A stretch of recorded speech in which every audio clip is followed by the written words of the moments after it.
जहांगीर खान तरीन और अलीम खान की बैकडोर राबितों के हवाले से कि उनसे बैकडोर राबिते किए गए, कौन सहूलतकार बना है राबितों के हवाले से?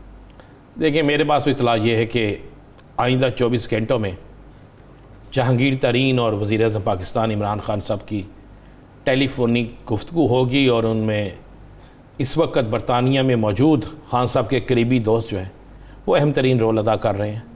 और मेरे पास तो ये भी इतला है कि जहांगीर तरीन साहब की जो हमशीरा हैं, जो सेनेटर हैं, वो भी अपना इसमें बड़ा बेहतरीन तरीके से रोल अदा कर रही हैं।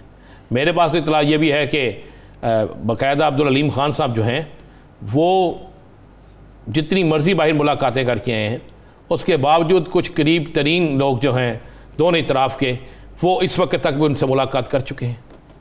और मुलाकात करने के बाद जहांगीर तरीन को ये मैसेज चला गया है कि आपको जिन लोगों ने ऑफ़र की थी वज़ीर आला बनने की, वो तो किसी और को वज़ीर आला बना रहे हैं, आपके साथ तो हाथ हो रहा है। तो ये सारी चीज़ें चल रही हैं यासर। जहांगीर तरीन और इमरान खान साहब का राब्ता आप देख लेंगे 24 घंटों में, ये मीडिया पे, ये स्क्रीन पे, ये टीवी चैनल्स पे टिकट शो। इतला तो ये भी है कि एक हफ्ते तक उनकी वापसी के भी इम्कान है। देखिए, अल्लाह करे जी वो कल वापस आ जाए।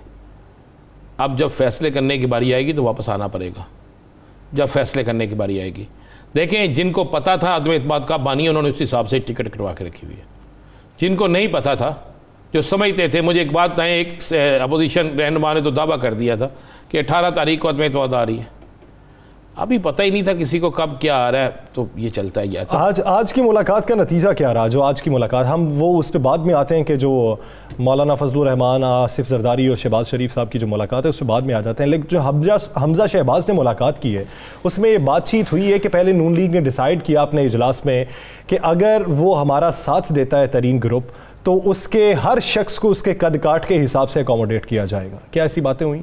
देखें, ऑफ़र्स हुई हैं, लेकिन मेरे पास इतला ये है कि जितने ये लोग हैं उतनी ना उनके पास सीटें हैं, ना उनके उतने वहाँ पे हल्के खाली हैं, ना उतने लोगों को मिलेगा।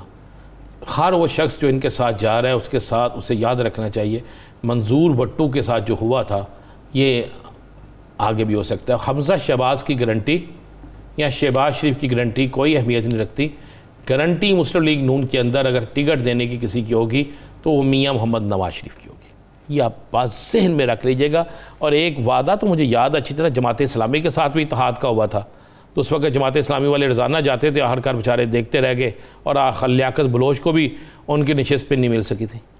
तो सियासत के माजी को, माजी के वादों को, ये सियासत के सीने में दिल नहीं होता। आज के दिन अगर आपने कोई मुआहिदा किया है तो वो कल तक पायदार रहेगा या नहीं रहेगा, इसकी गारंटी कोई नहीं दे सकता। ये पाकिस्तानी सियासत में अगर कोई देखने वाला है तो उसको ये साफ नताइज दिखाई देते होंगे और मुस्तकबिल को वो देखते हुए भी कुछ प्रेडिक्ट भी कर सकता है। पाकिस्तानी सियासत में दिन ब दिन बदलती सूरत हाल, आज के दिन सूरत हाल किस नहज में है? आज के दिन अगर अपोजिशन को देखें तो अपोजिशन बज़ाहिर मजबूत दिखाई देती है। अपोजिशन के रवाबित तो यही बताते हैं, मेल मुलाकातें तो यही बताती हैं, एमकेएम का पीपल्स पार्टी से मिलना और पाकिस्तान मुस्लिम लीग नून का जहांगीर खान तरीन ग्रुप से मिलना, इत्तलात यही है। मुसद्दिका किस हद तक है पाकिस्तानी सियासत के अंदर इस वक्त जो सूरत हाल है वो किसके हक में बेहतर दिखाई देती है? यही बारगेनिंग सिस्टम अगर मुस्तकबिल के अंदर भी सियासत में इसी तरीके से चलता रहा तो वो इंतखाबी इस्लाहात की जो बातें होती थी वो कहां पे जाएंगी? उसका बोलबाला कौन करेगा? उसके पीछे कौन खड़ा होगा?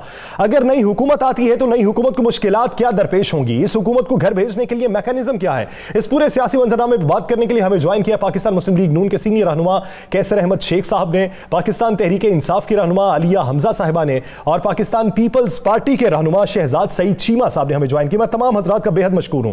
सबसे पहले शेख साहब आपकी तरफ आ जाता हूं।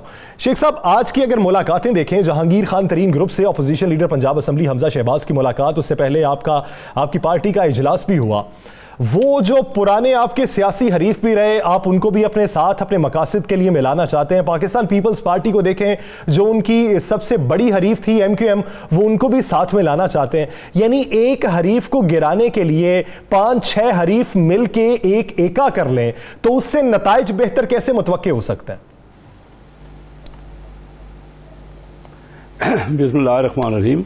यासिर रशीद, देखिए आपका पॉइंट बहुत अच्छा है। मिल के पहले तो पाकिस्तान की तारीख में ऐसा नहीं है कि मुख्तलिफ जमातों ने मिल के कोई रिज़ल्ट दिया हो।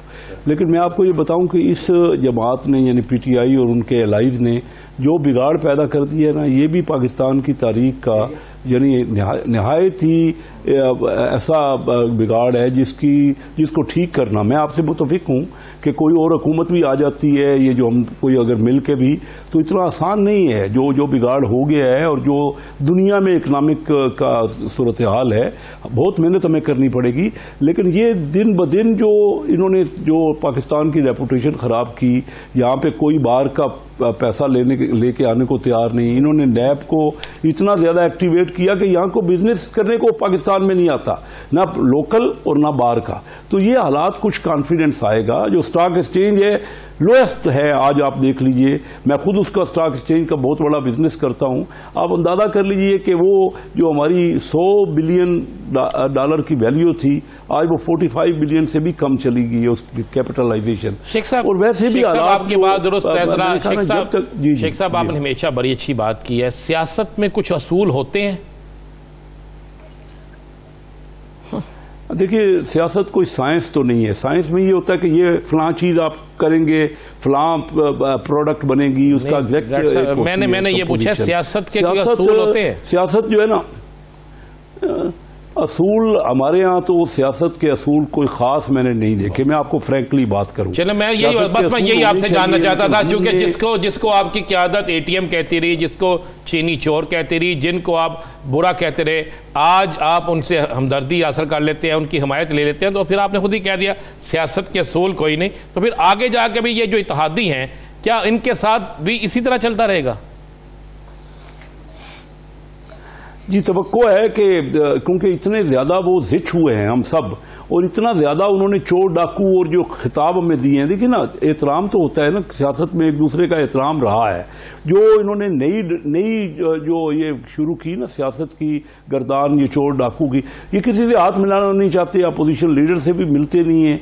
तो ये इस वजूहत से हम तवक्को करते हैं कि सब, क्योंकि इस प्रोसेस सबको अपनी ये जो उनकी डिग्रेडेशन हुई है, जो उनके लिए गलीज अल्फाज इस्तेमाल किए गए हैं, तो मैं ये समझता हूं कि सब ये सबक सीखेंगे और अब मिलकर कोशिश हमारी होगी कि हम जाएंगे। शहजाद साहब, आप क्या राय रखते हैं? जिस तरह शेख साहब ये कह रहे हैं कि सियासत के अंदर एहतराम होता है, हमने ये देखा है, नाम नहीं लूंगा पार्टीज का, एक पार्टी दूसरी पार्टी के बाद जाती है, उसको जाके ये कहती है कि हुकूमत से आप अलग हो जाएं और हमारा साथ दे दें, आपको वजारतें भी दी जाएंगी, और उन दिनों में उनके साथ नरम रवैया अपनाया जाता है। फिर साइन आता है कि ये हुकूमत के साथ जुड़ी रहेगी, फिर उन्हें कब्जा माफिया भी कहते हैं, डाकू भी कहते हैं, कराची की सियासत के अंदर उस कराची की सियासत को परागंदा करने वाला भी कहते हैं। फिर आप उनकी तरफ झुकाव करते हैं और उनके साथ फिर बात ठीक से शुरू हो जाती है। तो आप क्या समझते हैं, एहतराम जो है वो फिल वक्ती और मफादात की बुनियाद पे होता है? बिस्मिल्लाहिर्रहमानिर्रहीम जी, बहुत शुक्रिया आपका। गुजारिश ये जी कि अगर हम टोटल सिनारियो की बात करें, या पहले आपकी इस स्पेसिफिक बात पे का मैं जवाब दे देता हूं। सर, पाकिस्तान पीपल्स पार्टी ने हमेशा एहतराम का, जुबान का, कलाम का, जमहूरी और इखलाकी इकदार का हमेशा पासदारी। ये आपका कैमरा, आपके जो आर्काइव्स है, वो सारी गवाहें आपको कोई भी निकाल के देख लीजिएगा, और किसी पाकिस्तान पीपल्स पार्टी के किसी भी कारकुन का आप कोई टॉक शो उठा के देख लीजिएगा, चेयरमैन साहब से, ददाई साहब से लेके नीचे तक, वो जैसे छोटे कारकुन तक।